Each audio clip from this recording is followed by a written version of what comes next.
কৌশিক নন্দন বৰুৱাৰ ৰাধা কৃষ্ণৰ কথাৰে। কৃষ্ণ: ৰাধা, ভালে আছা? ৰাধা: আজি বহুত দিনৰ মূৰত। কৃষ্ণ: ব্যস্ত খুব। ৰাধা: ব্যস্ত হৈছা নে নিজক ব্যস্ত ৰাখিছা? কৃষ্ণ: হয়তো ৰাখিছোঁ। ৰাধা: ব্যস্ততাই সুখী কৰিব পাৰে জানো কানাই? কৃষ্ণ: নোৱাৰে, কিন্তু দুখবোৰ পাহৰাই ৰাখিব পাৰে। ৰাধা: আৰ্যাৱতৰ আটাইতকৈ ঐশ্বৰ্যময় দ্বাৰকা প্ৰদেশৰ ৰজাই নিজক দুখী বুলি ক'লে হোৱাই জানো? কৃষ্ণ: ঐশ্বৰ্যই সুখ দিব পাৰে জানো? সামান্য বাঁহীটোৰে ডামুৰি চৰাই থকা কানাইতকৈ মই যেন দুখীয়া আজি।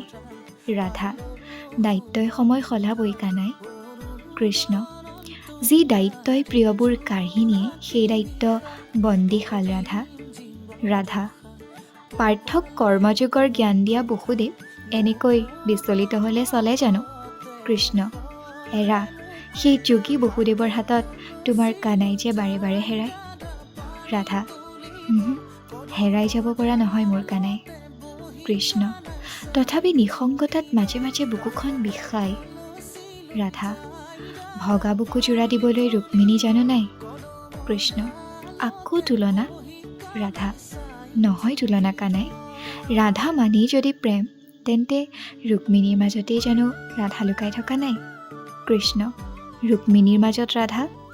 ৰাধা: অঁ, যদি বৃন্দাবনৰ ফুলৰ মাজত যমুনাৰ ঢৌৰ মাজত মই তোমাক পাব পাৰোঁ, তেন্তে ৰুক্মিণীৰ মাজত তুমি মোক পাব নোৱাৰা?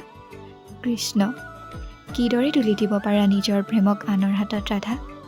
ৰাধা: ভুল তাতেই কৰা কানাই। প্ৰেমটো কোনো বস্তু নহয় যাক ভগাই লোৱা যায়। কৃষ্ণ প্ৰেম মানি এটি সুমধুৰ সুৰ, আনৰ সৈতে শুনিলে জানো তাৰ ৰাগী কমি যায়? ৰাধাই হওক বা ৰুক্মিণী, কৃষ্ণপ্ৰিয়া হৈ মই তোমাতেই লীন সদায়।